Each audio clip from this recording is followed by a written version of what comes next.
Max Christie is focused on doing the little things to help the Lakers win. Outside of LeBron James and Anthony Davis, everyone else on the Lakers has minutes and roles that are subject to change. During this first month of play, we've already seen a change to the starting five, and Max Christie is seeing his role go from being the first player off of the bench to playing only in garbage time. Due to Rui Hachimura missing games due to an ankle sprain, head coach J.J. Redick reinserted Christie into the rotation in the Lakers' two most recent games, and he came up big in both Lakers' road wins. In the first game on Friday in San Antonio, Christie had his best game of the year. His teammates showered him with praise as the young wing logged in 30 minutes and scored 11 points on 4-7 shooting.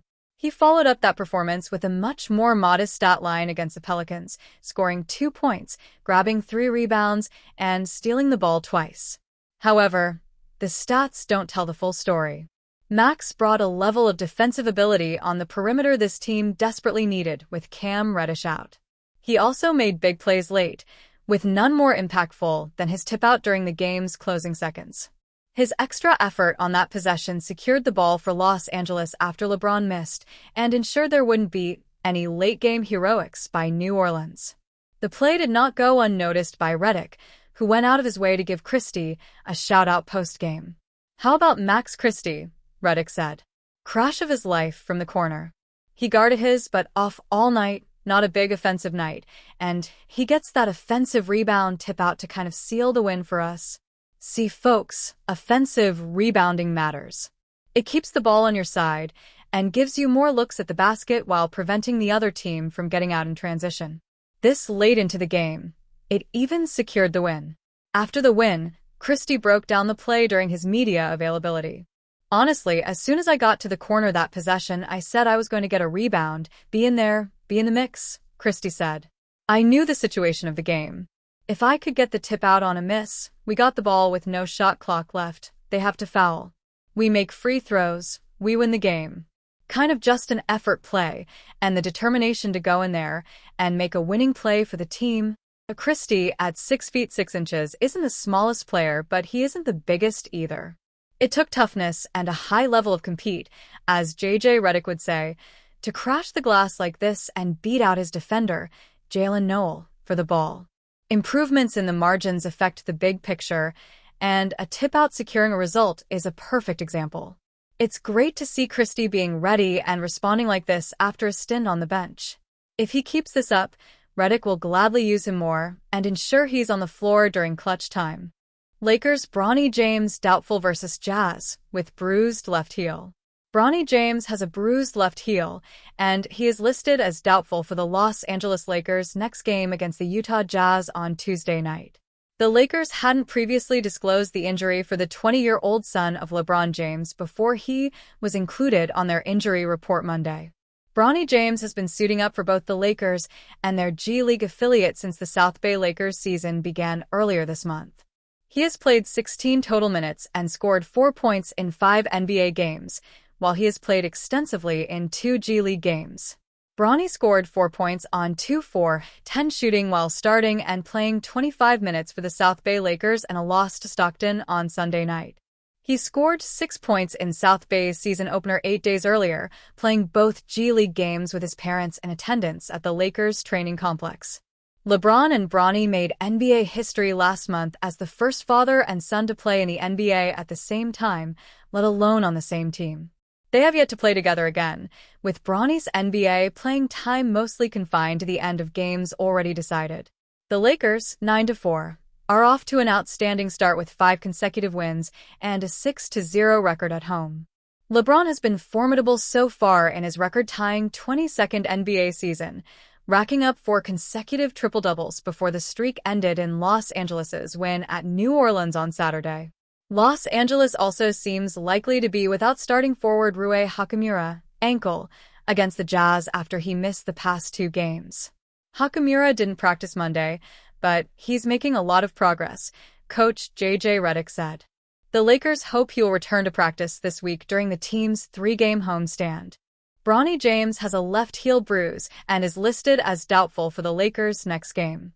Bronny James has a bruised left heel, and he is listed as doubtful for the Los Angeles Lakers' next game against the Utah Jazz on Tuesday night.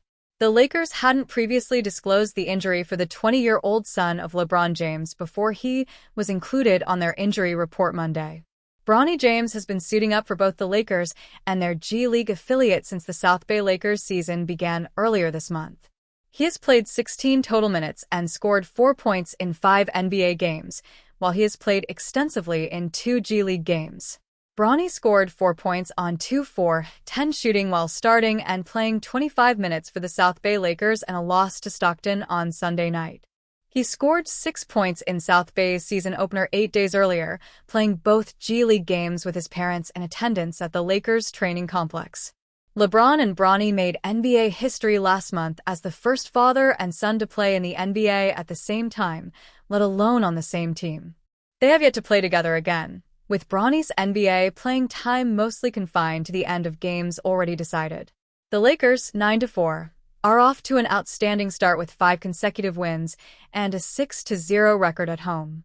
LeBron has been formidable so far in his record-tying 22nd NBA season, racking up 4 consecutive triple-doubles before the streak ended in Los Angeles's win at New Orleans last Saturday. Los Angeles also seems likely to be without starting forward Rui Hachimura, ankle, against the Jazz after he missed their past 2 games. Hachimura didn't practice Monday, but he's making a lot of progress, coach J.J. Redick said. The Lakers hope he'll return to practice this week during the team's 3-game homestand. Anthony Davis explains why he gets frustrated with Lakers rookie. After a difficult stretch to start the season, Dalton Knecht is starting to become an impact player for the Los Angeles Lakers. In his first 10 games, Knecht only scored more than 10 points once. He's now scored 14 or more points in 3 straight games, and the team is 3-0 in that stretch. Considering the Lakers didn't have the salary cap space to make many big roster changes in the offseason, they needed their first-round pick Knecht to be a rotational piece, and so far, he hasn't disappointed. However, Anthony Davis thinks he can be even better. The all-star big man explained why he can still get frustrated with the young guard. Every time he shoots the ball, I think it's going in, Davis said after the Lakers' 104-99 win over the New Orleans Pelicans on Saturday. That's why we get so frustrated and upset when he doesn't shoot. He's a great player. He can defend, he can shoot, he can put it on the floor, he can pass. So he can do it all, but when he have his stretches where he gets hot, it's a big boost for our team, and we are able to feed off that energy, and most of the time we make a run off of him. Knecht shot 10 threes against the Pelicans, which was easily his season high. He made 5 of them and is making 40.4% of his 3-point shots on the season, so it's easy to understand why the Lakers want him to shoot more. Shaq says he'll fight Dwight Howard under certain conditions. Dwight Howard has a compelling case to one day be enshrined in the Naismith Memorial Basketball Hall of Fame. He's a 3-time Defensive Player of the Year, 8-time All-Star and NBA champion. But before Howard is eligible for enshrinement, he has to be fully retired from the NBA for 4 full seasons. He is seemingly trying to make a return to the league, however, as he made a pitch to the Oklahoma City Thunder, who are without Chet Holmgren and Isaiah Hartenstein at the moment thanks to injuries, on Kevin Garnett's podcast not long ago. Former Los Angeles Lakers star big man Shaquille O'Neal and Howard have been going back and forth on social media after the latter challenged the former to a fight on the night of the boxing match between Mike Tyson and Jake Paul. O'Neal claimed on Monday that he will only face off against Howard if the 38-year-old gets enshrined in Springfield, Mass, and beats an NFL guy. If you would have read it, noticed it says NBA versus NFL. With that being said, you can box a NFL guy, and then if you win, then you can get the Jones of the big man, hashtag the GOAT, hashtag on Leona Superman. You wait till I'm 50 to challenge me, that's funny, just join the show, and let's whoop some NFL guys, O'Neal wrote on X, and if you make it to the Hall of Fame then well do it. If Howard doesn't make a comeback with the Thunder or any other team this season, he won't be eligible for enshrinement until after the 2025-26 campaign, considering he last played in the NBA in the 2021-22 campaign. But the Thunder make sense as a landing spot for Howard for more than the fact that the team is depleted at the center position right now. Howard would also bring veteran leadership and playoff experience to a Thunder team whose superstar, Shai Gilgeous-Alexander, is just 26 years old. Plus, he would seemingly have a real chance to win his second NBA title if he were to join the Thunder in the near future. At 11-3, Oklahoma City owns the second-best record in the Western Conference and is loaded with talent and depth. Whether it's in a few years from now or more far off in the future should Howard make an NBA comeback, folks should consider it incredibly likely that Howard, one of the better big men the game of basketball has seen, will be memorialized in the Naismith Memorial Basketball Hall of Fame at some point in time. Lakers take 5-game winning streak into NBA Cup matchup with Jazz. Less than 2 weeks ago, with the Lakers coming off a 1-4 road trip that left them with a 4-4 record early in the season, Lakers coach J.J. Redick said his team's struggles helped fortify feelings he already had about himself. "It reinforced to me that I am a masochist," Redick said of the Lakers' home win against the Philadelphia 76ers on November 8th. "And by that, I mean I actually am more excited right now that we've had some struggles. I've mentioned growth opportunity, like this is what it's about. This is what it's about. This is why I wanted to coach. Not so we could have strawberries and ice cream every day. Anybody can do that. This is why I wanted to coach." Despite ups and downs with player availability, the Lakers have been experiencing the sweeter side of things lately.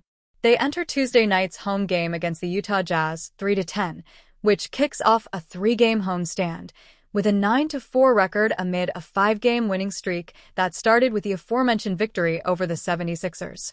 "It just shows the process of orientation we have," fourth-year guard Austin Reeves said after Monday's practice. "Nobody panicked through that whole thing. We just didn't play good basketball. Midnight. 2 o'clock. Read more. We didn't make shots. We didn't guard. Our transition defense was trash. And nobody throughout that whole time was freaked out and really concerned if we could fix those things. We just went back to the drawing board, showed it and got better at it, and continued to try to get better." Acknowledging the small sample of games, the Lakers have had the league's best defensive rating, points scored per 100 possessions, of 122.6 during their 5-game winning streak. And their transition defense, which was among the NBA's worst through their first 8 games, has improved to average over the last 1.5 weeks, a significant development aided by their offense rolling the way it has. Tuesday's matchup is also an NBA Cup group play game, with the Lakers being undefeated in tournament play dating to last season when they won the inaugural in-season tournament. The Lakers beat the San Antonio Spurs on Friday night for their first tournament victory this season before beating the New Orleans Pelicans the next night for back-to-back road wins. Redick said starting forward Rui Hachimura, who missed those road victories because of a sprained right ankle, didn't practice on Monday and will be listed as questionable for Tuesday's game. Redick added that Hachimura is making a lot of progress, and the team is hoping he'll be available at some point this week. The Lakers also host the Orlando Magic on Thursday and the Denver Nuggets on Saturday as part of the homestand. Starting wing Cam Reddish, who missed the win against the Pelicans because of a right peroneal strain, irritation or inflammation in the tendons that run along the outside of the ankle and foot, practiced on Monday. New NBA rumor claims Los Angeles Lakers have had a surprising change of heart about trading D'Angelo Russell. A surprising Los Angeles Lakers rumor suggests the organization may no longer be in a rush to move point guard D'Angelo Russell. Then, with expectations far higher, the 10-year veteran had a disappointing season in 2023-24. The expectation was if he did opt into the final year of his contract this summer, he would be shipped out of town in an off-season trade. However, the market for the guard services was non-existent. Things did not get better to start the season under new head coach J.J. Redick. However, the former ESPN analyst made a bold decision recently to send Russell to the bench. The 28-year-old has surprisingly brought into the demotion and seems reinvigorated by coming off the bench.